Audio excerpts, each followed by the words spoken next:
Awesome. Great. Good to go. Welcome to today's session. This is the 5 archetypes of the imposter, and we're looking at providing 5 solutions that are going to help you to overcome these 5 archetypes. First things first, though, let's do the housekeeping. Housekeeping, phones. Everyone got their mobile phone with them where possible, and I'm doing mine now. Light up the little aeroplane. Remove the distraction. Also with your email, any social media. I'm checking my last notifications on LinkedIn and on Facebook. There's normally always one that says, I can't find the password. So I'm closing down all my email, all my social media.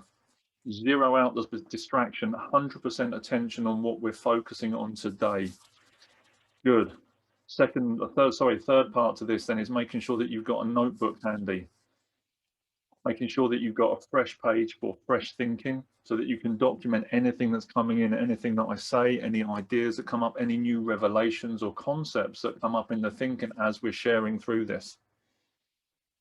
And making sure you've got that available to you so you can jot that information down so that when you go back and look at it, you can reread it and reignite that thinking and come up with and resource that creative thinking and flow of your own, which is going to help you to embody and create these shifts in dynamics and approaches.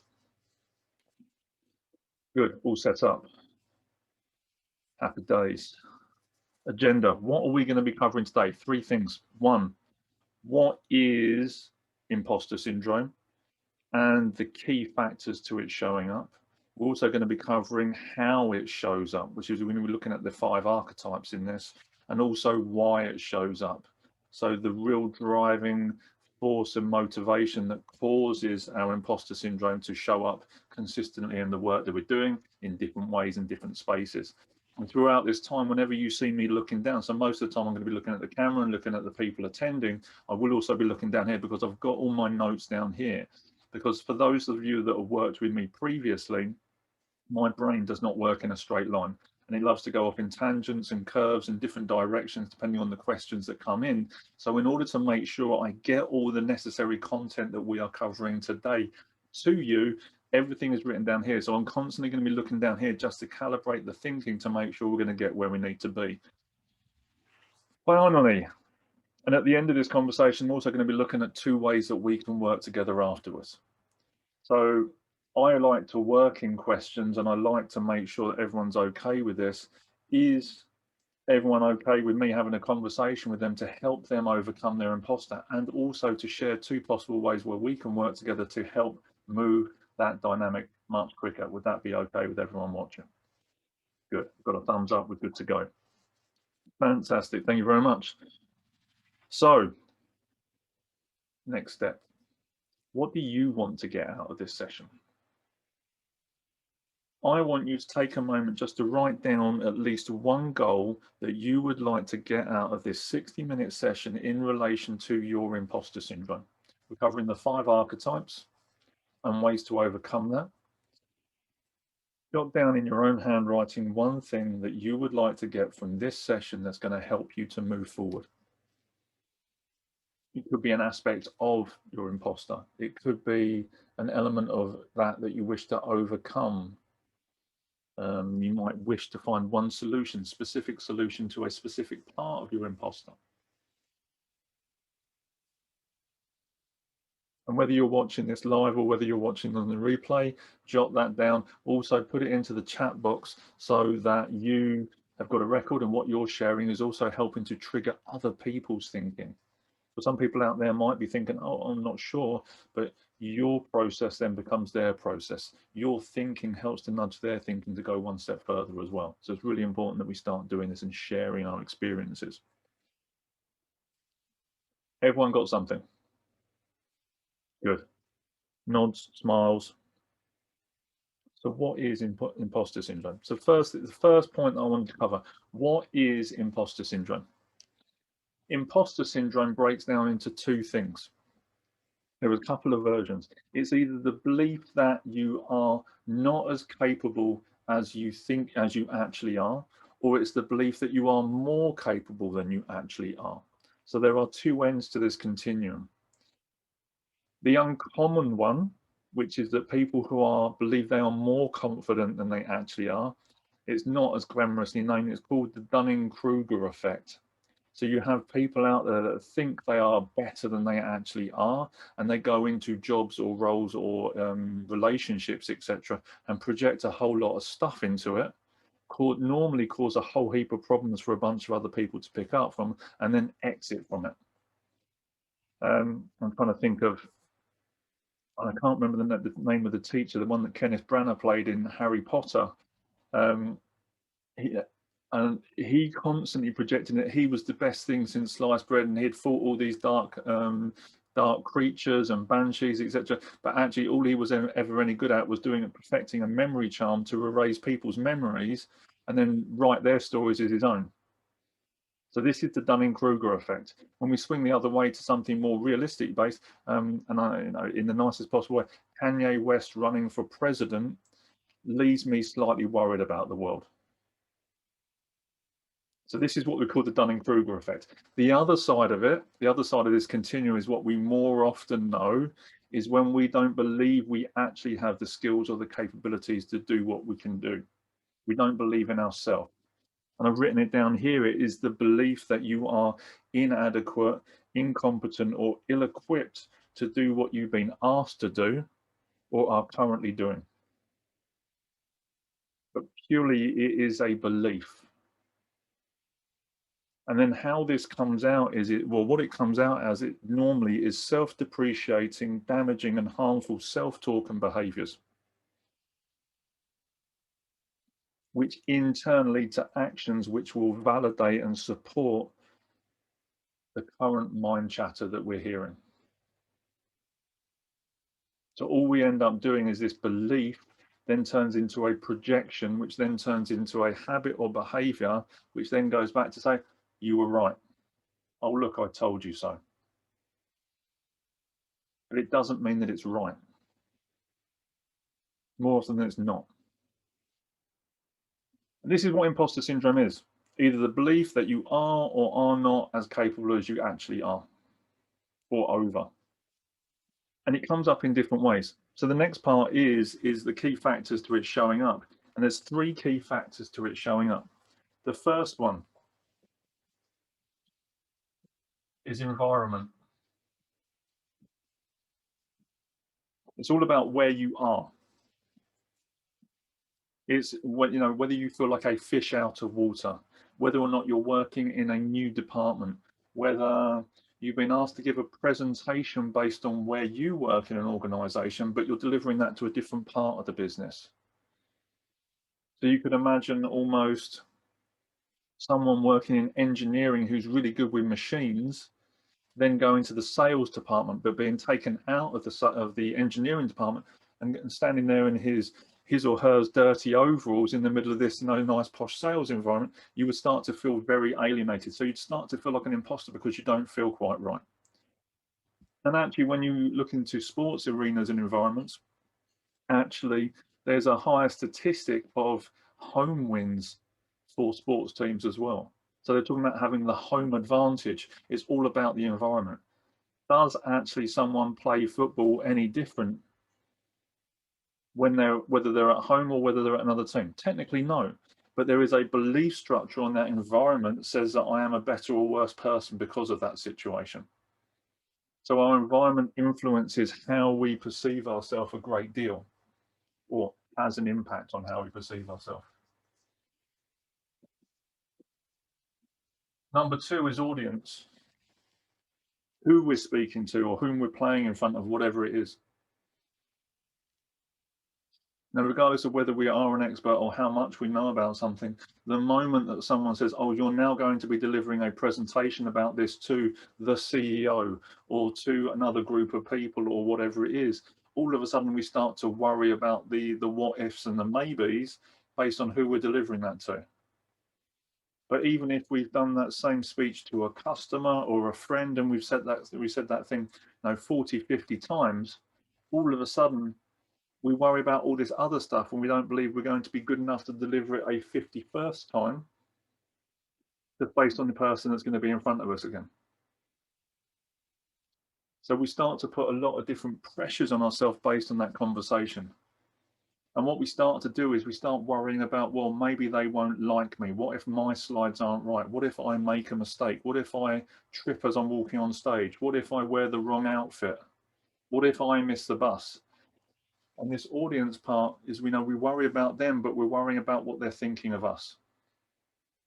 We start to think about we start thinking, what are they thinking about us? And we start to put the pressure on ourselves.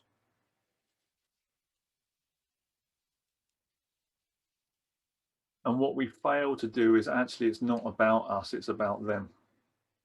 Is what message am I delivering to this person? What do I need them to hear? What's the action I need them to take afterwards? What do I need to relate to them that is important to help them move forward? Because then it doesn't matter what color shoes you got, or whether you got odd socks on, or whether you trip up on stage or not. The message is still going to be concrete, because you're going to be worrying about what you're gifting to them and what you're contributing to the situation, not whether or not what they think about you.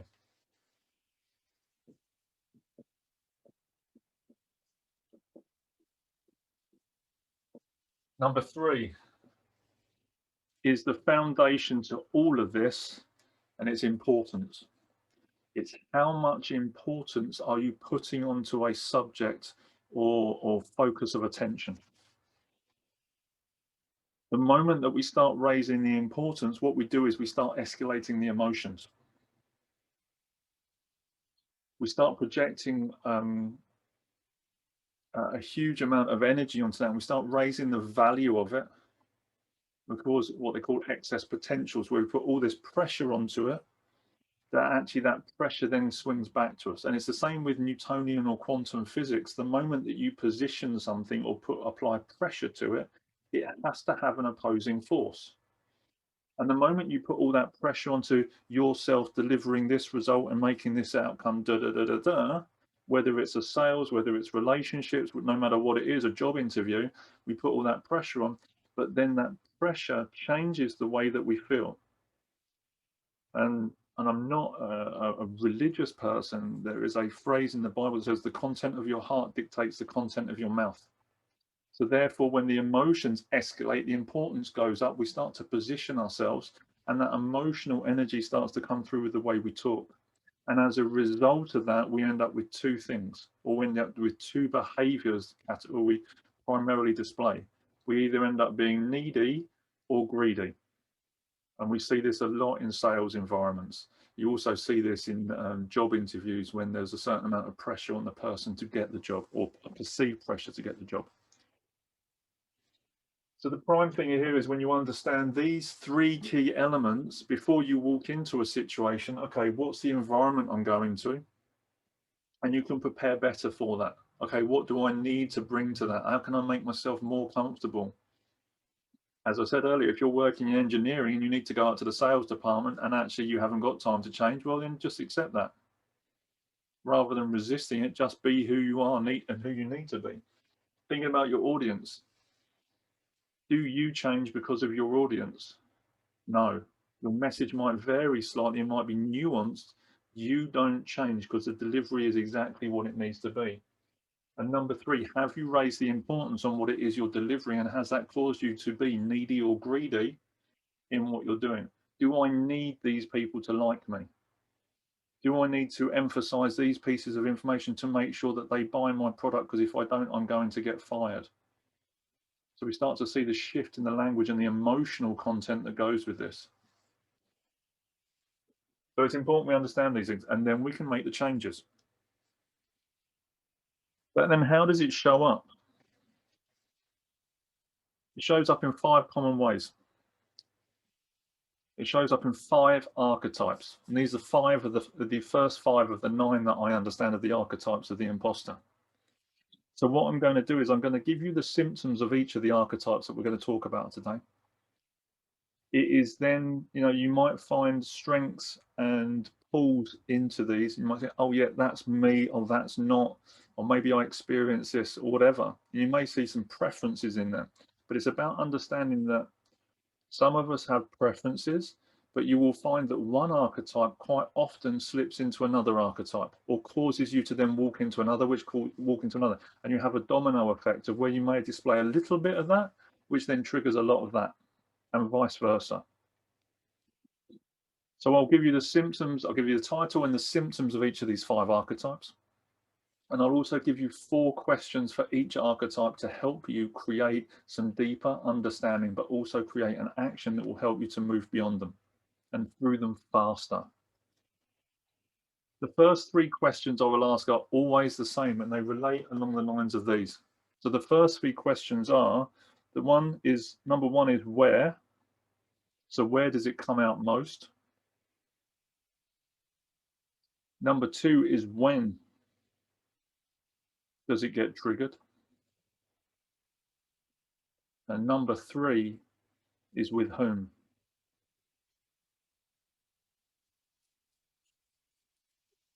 So no matter the archetype or the situation, you can always ask those 3 to give you a better understanding, a deeper clarity, so that you can start to say, okay, actually, I'm going to be speaking to this person. They bring out this trait. This is what triggers it. Okay, fine. What would I like to do differently? What action, what can I do differently to help reduce the importance or to shift the perspective? And already by doing that, you'll see it clearer and give you better actions. But then for each one, I'll give you one specific question that will create an action to give you a solution to nudge forward. So the first one is the perfectionist.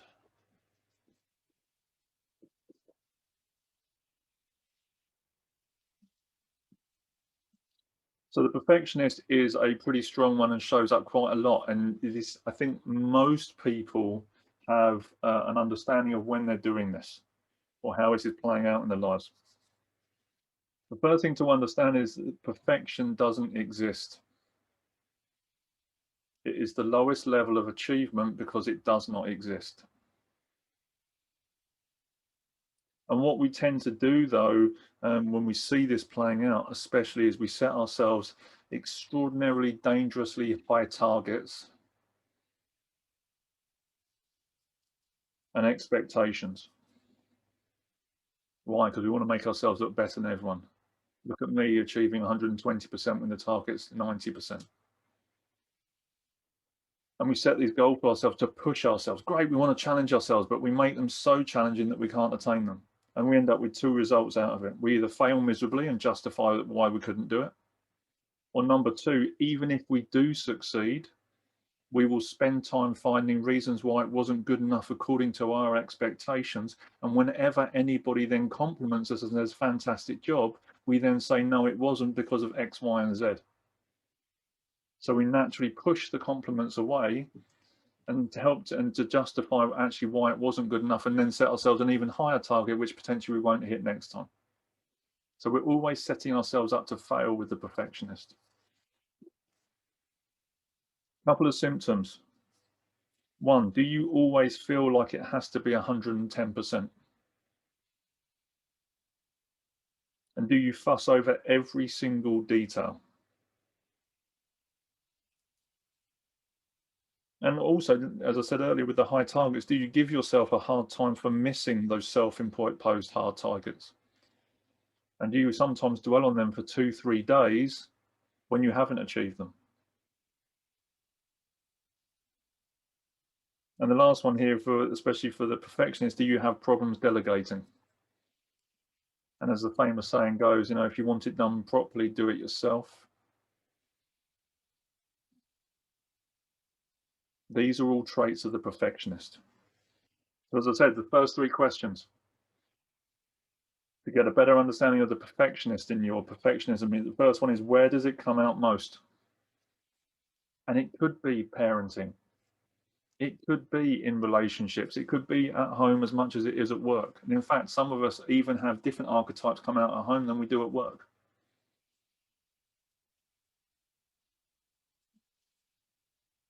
Then the next question is, when does it get triggered?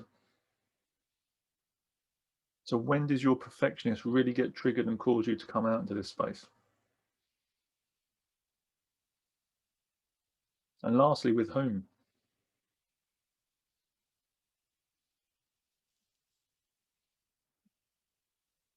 So starting to understand where the perfectionist comes up.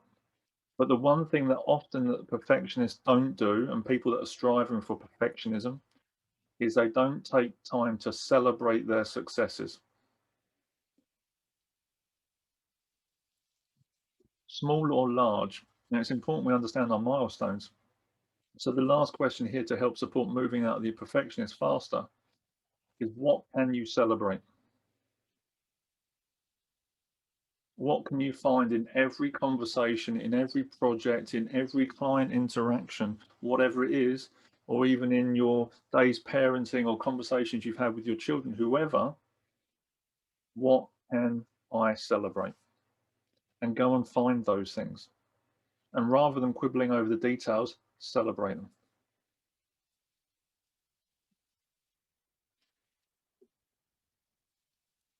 Number two, the soloist. These are the self-isolators and the extremely independent. So you can start to see when we're unable to delegate as a perfectionist, how easy it is to become the soloist and become extremely independent in our work.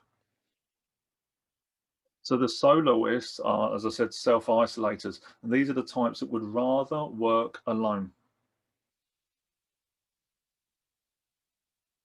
for fear of potentially having their work scrutinized, or believe they're having their work scrutinized, or be discovered as a fraud. And this can happen for various reasons. One of those reasons is maybe you had an idea or a client stolen from you. Stolen, in floating speech marks. Maybe someone that you were working with used you as a scapegoat for something, or started finger pointing at you in order to keep the spotlight off of them, because actually they were doing something wrong. And I don't know anybody who works in corporate or in any other, and in many other sectors, that hasn't experienced it at some point. But this interaction of relationship forces people to ostracize themselves for safety, for psychological safety. But actually the reverse is true, because human interaction relies on connection. So the moment that we create the space and push people away, we start to disconnect from people, and actually we start to create poor mental health. We start to find reasons to validate, to find ourselves in those in that isolation, so that we're pushing people away. We start to become wary of people and suspicious, and we push them away, even if they mean, even if they have best intentions. So to help you understand, if you're in the kind of the extreme independent space, the first question here is, do you believe you need to accomplish tasks alone?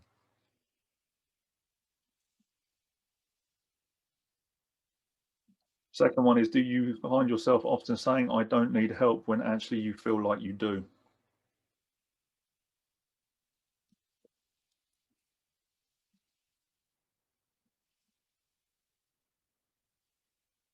And whenever you're having a work conversation, or even some of the personal conversations, do you avoid talking about personal needs and direct it more towards technical requirements, therefore avoiding your emotional content? So thinking about this again, where, when, and whom does the soloist come out most? Which environments trigger you to go into extreme independence and push people away?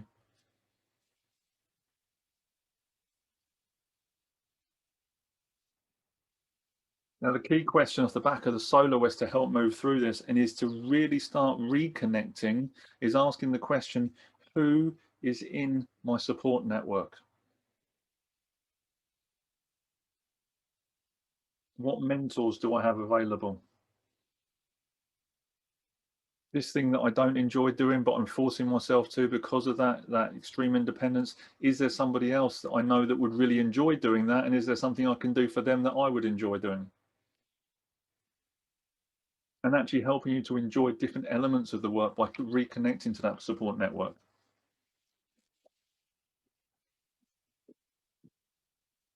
Number three is the natural genius. With the natural genius, it's all about speed and ease. There is no effort or grit. And what you find with these types is they tend to stick to what they know.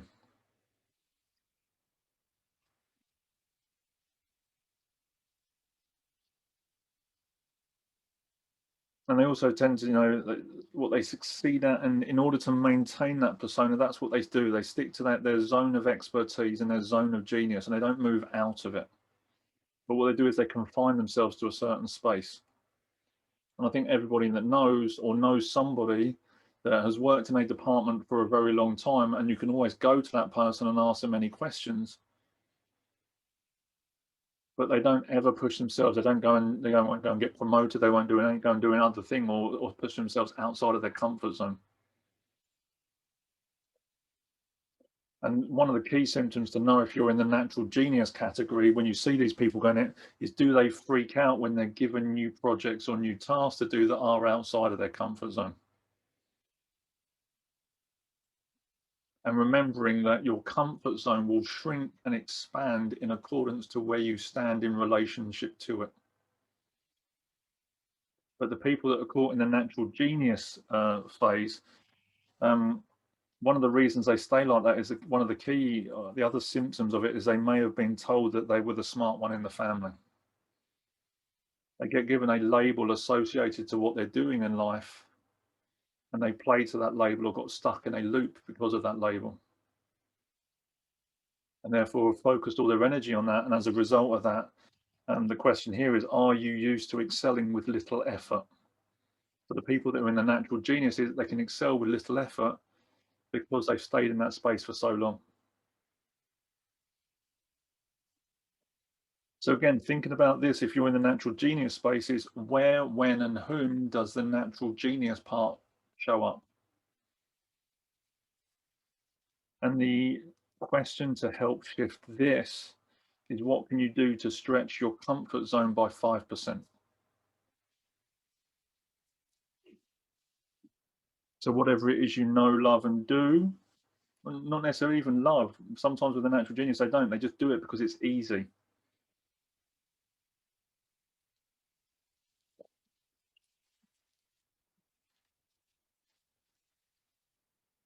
Well, what can you do to stretch that space and actually step outside of the comfort zone?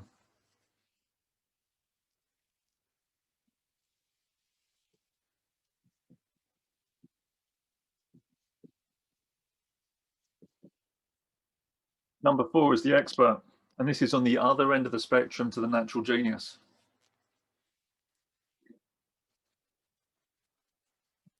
So rather than born with it, they compensate for it. And what we do is we end up learning more, and it's about book smarts. So we feel inadequate because maybe we didn't get enough clients, or we feel inadequate because we didn't get that job promotion or whatever it was. So in the end, we just go and get another qualification to help us feel better, to make sure that we can do it again next time. But then what we do is we end up finding another reason as we get to the end of that qualification to not bridge, or to bridge some other gap, and end up putting ourselves in another qualification just to keep going through that treadmill of experience. And when we're in the expert mentality, which is one that I often drop into, is we have a firm belief that we're not qualified enough and we never will be, and that there is always a gap.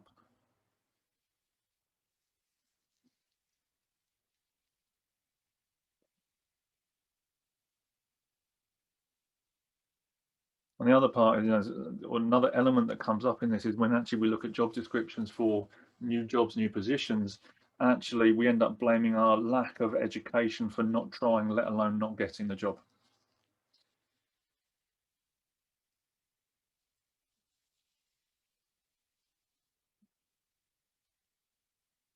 Three symptoms. Do you always look for qualifications to make you feel adequate?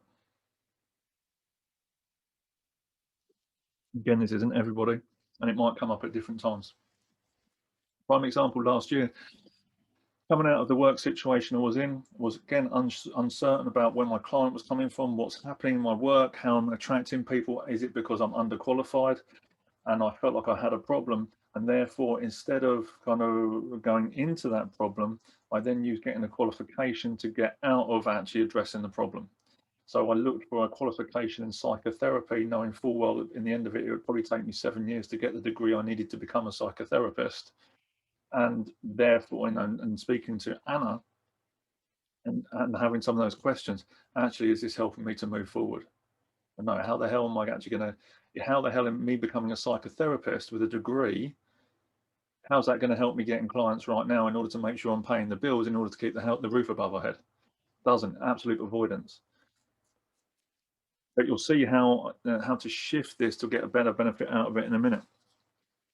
Next question is, do you not apply for a job unless you tick every single box?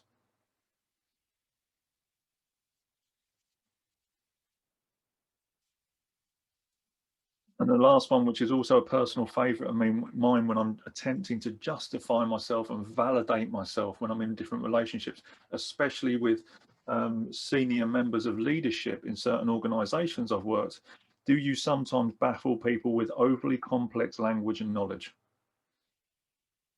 just to make yourself appear or sound well versed in what it is you're actually trying to share to justify who you are? And these are clear indicators that you're working with the expert space. So the three questions as normal, straight as normal in this one is where, when, and whom do these show up?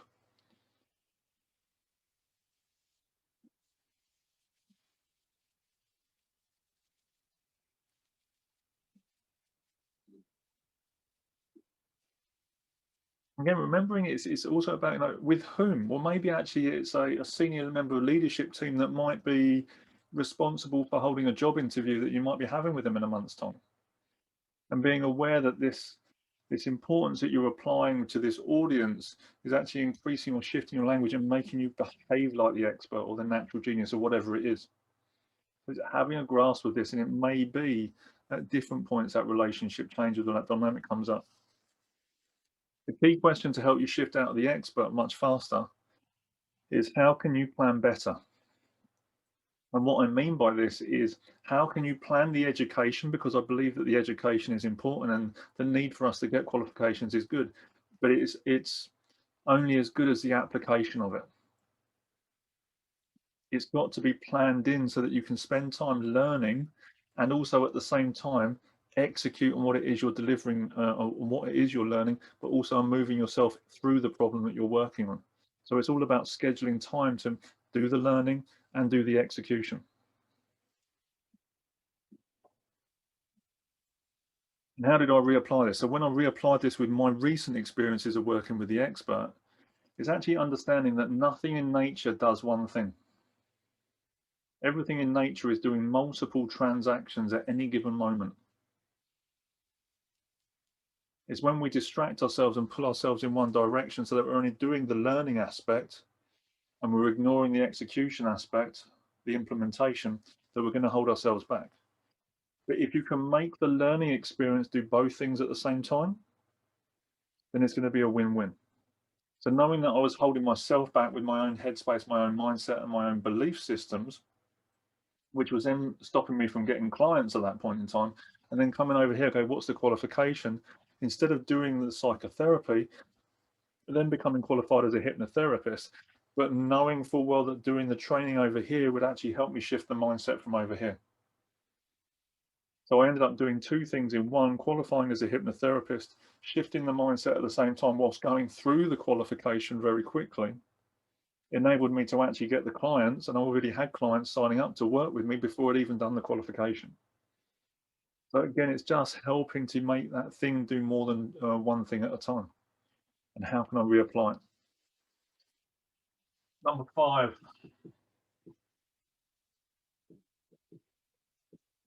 the superwoman or superman.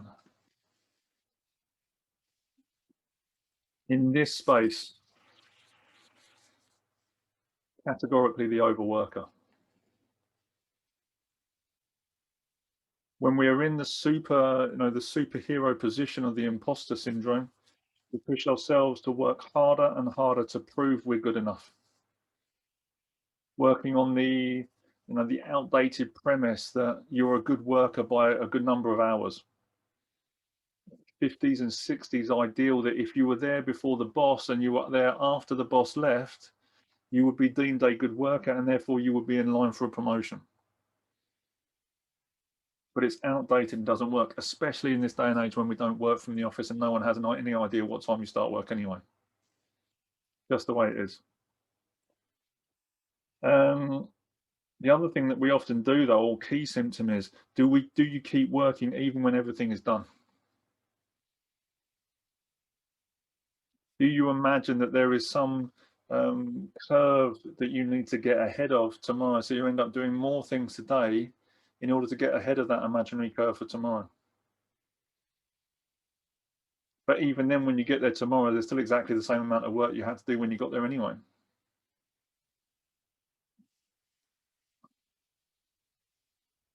And do you feel pressure to work harder and harder to justify your job title?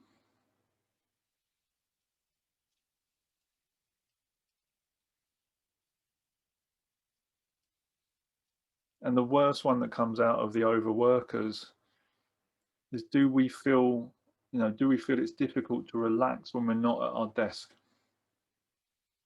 and we're with family? So it could be in the evenings, it could be the weekends or holidays, and we feel there's a pressure or there's something that we're missing because we're not there.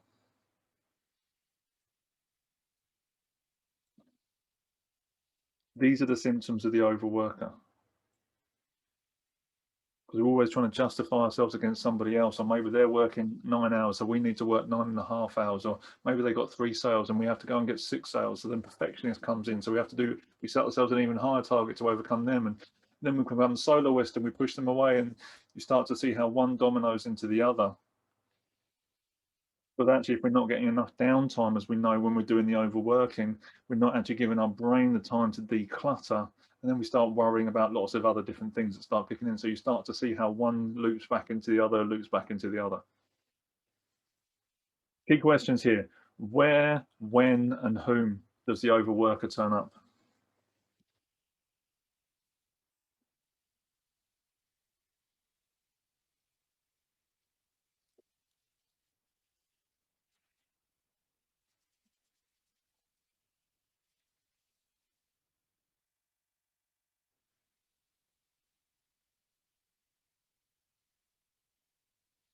And again, thinking about your environment and your audience and your importance, it could be the end of the quarter. It could be the end of the month.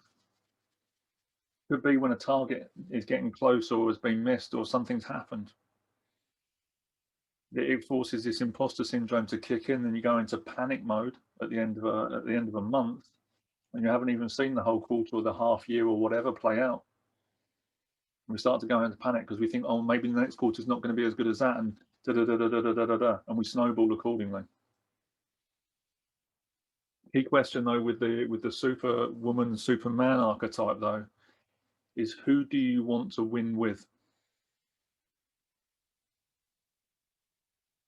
Because in the nicest possible way, when we're putting too many hours in, or we're doing this and we're doing that, what are we, by saying yes to this, what are we actually saying no to?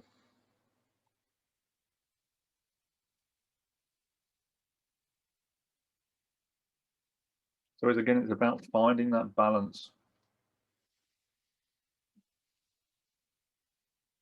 And what you find is that when you're working with imposter syndrome, actually, if you're reducing the importance and the stress down in other areas, it actually makes it easier to do the work and deliver the results, so that you can reduce your hours down.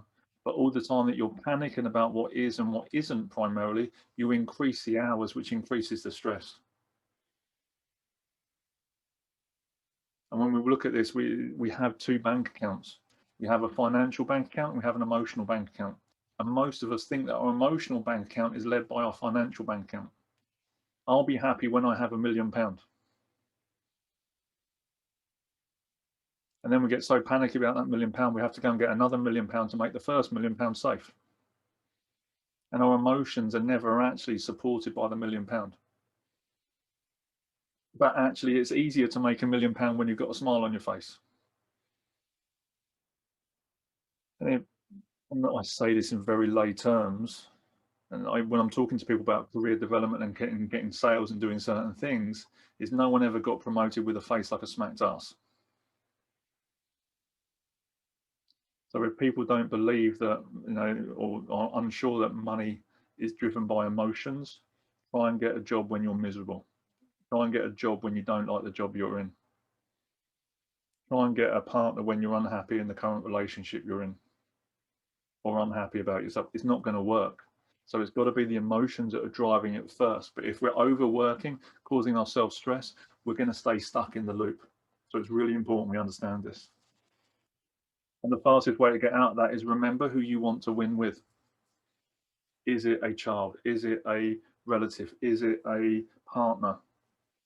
Is it an organization? Is it a specific type of client that you work with? When you start to remember who you want to win with, you start to then think, actually, who am I bringing to this conversation? Who am I bringing to this dialogue? How am I helping these people? How am I helping me to help these people? So what's been useful so far? Stick it in the chat box. Gives us 5 minutes to breathe. I just dropped 5 archetypes.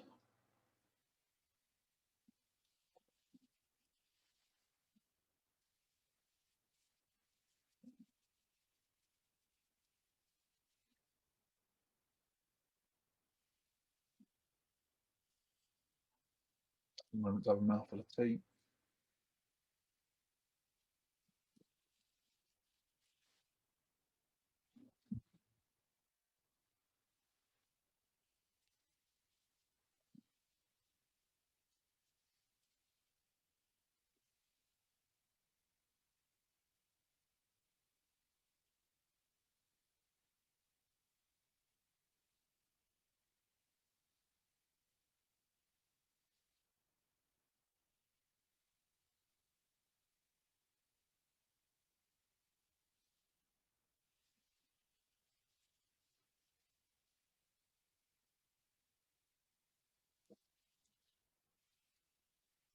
And then we're going to look at where it actually comes from.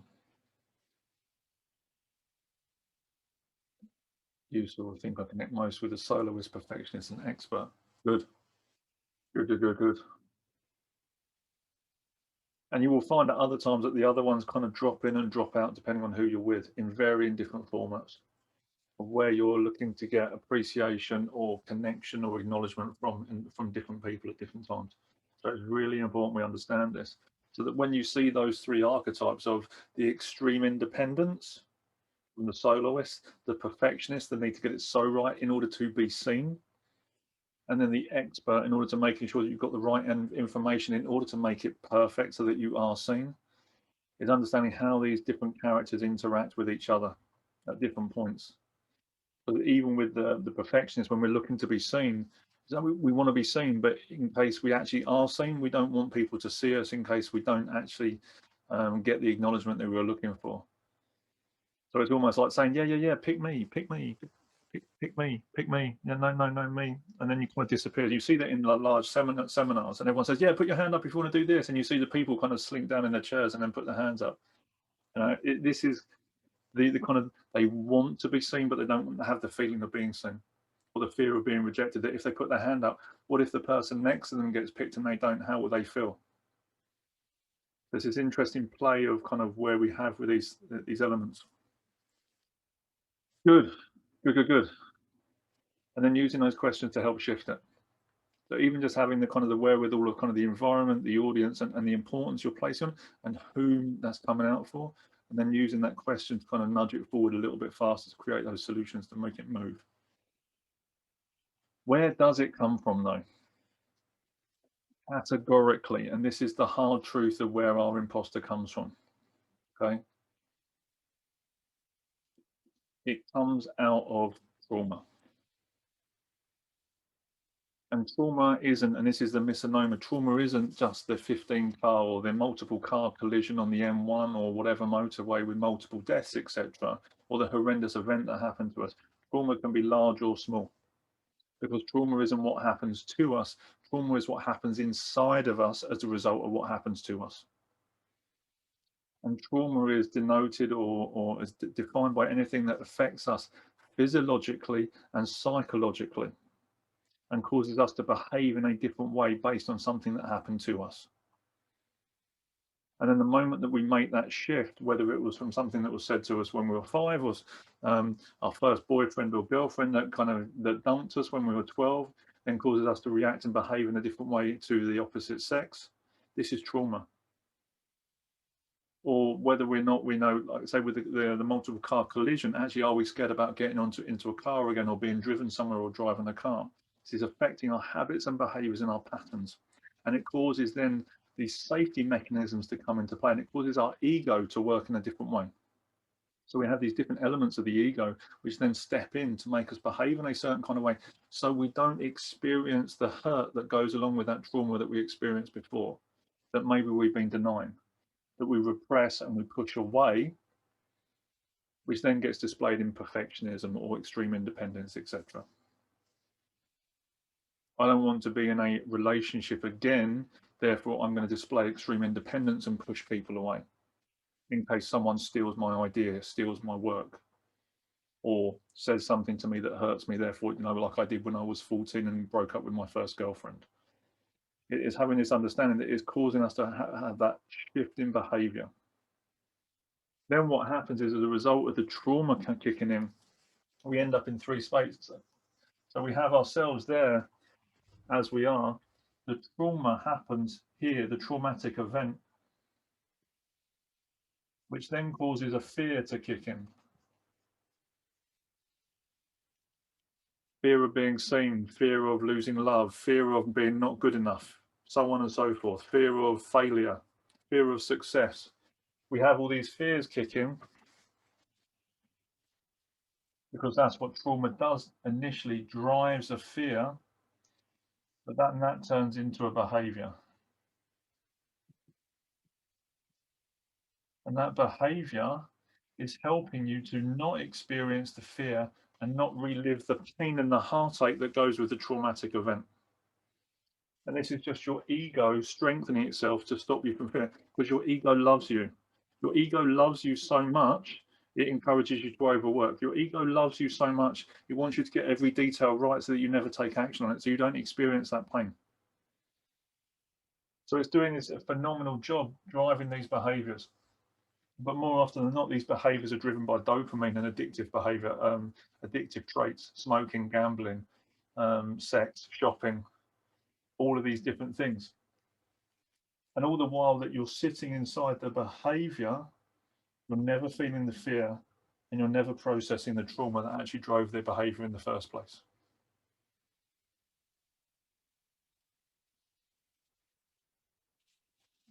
And then the last part is normally we sit in a space up here, we end up with the inner critic. So we end up with lots of mind chatter explaining why you shouldn't be doing certain things, or why you're not good enough, just validating the behavior and why you're ignoring the fear. And then we end up with one of the other archetypes, procrastination. One of the other key elements, which is procrastination. But all the time as we're sitting in these, we do the action, we then validate why we couldn't do it, we then validate, justify why we couldn't do this and why we achieved this, so on and so forth. And it just keeps us in a loop, one perpetuating the other, and so on and so forth. But it all comes back to a behavior driven by fear that's caused by trauma, large or small. It's a protective measure by your ego because it loves you. Doesn't mean it's right. It's like a dumb friend at a party when you see like a really handsome guy or girl. It's like, yeah, we want to go and talk to that person. It's like having a dumb friend. It's like, oh yeah, but what about me? And you're like, oh shit, I've got to take you home later, haven't I? Fuck it. Yeah. And it's constantly pulling you back. Why? Because it just wants your attention and it wants to know that you're safe. But then the moment you can start to see this, you can then peel back the layers. No, it's not comfortable at times when we do this. And sometimes it's an absolute joy. But when we start to peel the layers, then we can get underneath the hood of it, and then we can make a decision about what we want to do with it and how we change the behavior. And then rather than going and dropping into this and listening to the inner critic and procrastinating, we change the voice of the inner critic to the inner champion by asking the questions and start making progress, and we start getting productive. which then makes it easier for us to then go back and process the trauma, shift the narrative on it, the story that we've been telling ourselves ever since it happened, so that again we can make that more loving, more nurturing and supportive, so that actually we can just move forward rather than acting or working from the age of when the trauma happened. Because this is what happens when trauma happens. It freezes you in a moment of time. It keeps you stuck as a 5-year-old, 6-year-old, 10-year-old, 18-year-old, whatever, 20-year-old. Keeps you stuck at that age. And it's like you're walking backwards in a circle with your eyes shut, expecting something different to happen. When actually it doesn't work that way. So we shift the narrative, shift the behavior, change the direction. Hope that's useful. Good. So those people on the live and watching this on the recording, 2 ways you can work with me. For those that would be interested and would like to investigate how to take this forward and how to shape their psychology and rewrite their narrative in extremely pragmatic and practical ways, on the 13th, and it's opening today on the 6th of April, on the 13th of April, I'm starting to deliver a 6-week coaching program, which is going to take people through 6 weeks of content of super pragmatic leadership psychology, psychotherapy concepts, how to reapply these to ourselves in personal context and also professional context so that we can move ourselves forward. And this is giving you the 6 weeks of foundations so that you can take this away and do the work yourself. So that you can just shift the behaviors and patterns and you can start to unpick it yourself. But not everybody wants to work with a therapist. Not everyone wants to go and do the dirty, messy work that sometimes is required. Having these tools though and these concepts just helps to focus the helm, as it were, of the ship, so that you can just make a 1-degree shift if necessary, which becomes a big change over the course of time. We're covering everything from the psychology of fear, human needs. We look at the drama triangle and why people sit in drama, how to shift out of it and move into growth. Because for me, the opposite of drama is growth. And how to shift that, how to focus your attention with specific questions and go even more in depth than what we covered today. How your brain works on trauma, which is incredible. And we'll cover that over the course of 6 weeks. I already have 7 people signed up for that now, which is going to be great. We're going to have a lot of fun doing that. There are tears. People do cry through this process. There are also smiles and laughter as well as we go through this. We put each other under a nurturing tension that's required to create that necessary friction to move forward. So that's the 6-week course. I'm going to have a lot of fun doing that. Number 2 way to work with me, for those people watching now and on the replay, is work with me one-to-one. If you want to do the messy work, it's not always messy. In the majority, though, there are some tears and there are kind of tissues required, and it's absolutely okay, because we're going to go in and we're going to reshift that narrative on those things that happen. Why? Because we want to help you move forward and overcome the obstacle, the limiting belief or whatever it is that's holding you back, that's causing the self-sabotage. It's understanding that actually the limiting belief, that there is a limiting belief, that's actually the limiting belief. Is what you believe about yourself, is what you think you're capable of, is actually what you will achieve. Is when we reapply, when we're focusing that attention on ourselves, actually that's the outcome we create, which causes the validation loop. So if you want to work with me one-to-one, then my diary link will be in the comments, in the notes below, and you can then connect with me so that we can have that conversation and go one step further in this. But all roads lead to Rome. The 6-week course that's phenomenally powerful. The one-to-one work, phenomenally powerful. People on the 6-week course are now working with one-to-one. People on the one-to-one work are now coming into the 6-week course to learn those practical tools as well, to reapply them. So it's really important. All this stuff is a beautiful foundation to do some incredibly deep, nourishing and rich work to help people play a different game. However you want to work with me, the links are in the comments now, in the chat box and in the notes below. Let's get in contact. Let's do this work. Thank you very much. Marvelous. That is the end of this session. Da, da, da, da. Oh, look, there's a workbook. Oh, I forgot. Thank you, Anna, my wonderful wife, with the link to the 5 Archetypes workbook. I will also share that in the notes on the recording as well. It's in the chat box now. So for those people that haven't downloaded the 5 Archetypes of the 5 Archetypes of the Imposter workbook, the link is there now. It is a free download. Just go in there. It takes you through all the stuff that we covered today, and it also there's space in there to write your answers into the questions when you print that out as well. So you can follow the structure of the book and really start going through that in a fine tooth comb, what it is and isn't that you're doing that's helping or holding you back. So please go download that as well. That's available for you absolutely free. Ta-da! Okay, we've definitely finished now. Covered all the, yeah, that's it. All the hyperlinks are there, content's done, and we made it bang on at 2 o'clock. Ta-da! Any questions, put them in. Bam. Cool. Shaking heads, steely silence. Everyone's covered. This, wonderful. Thank you very much for attending. It's deeply appreciated. And I will see you all in 6-week course for those that are joining, and also see you in the very near future. Thank you very much.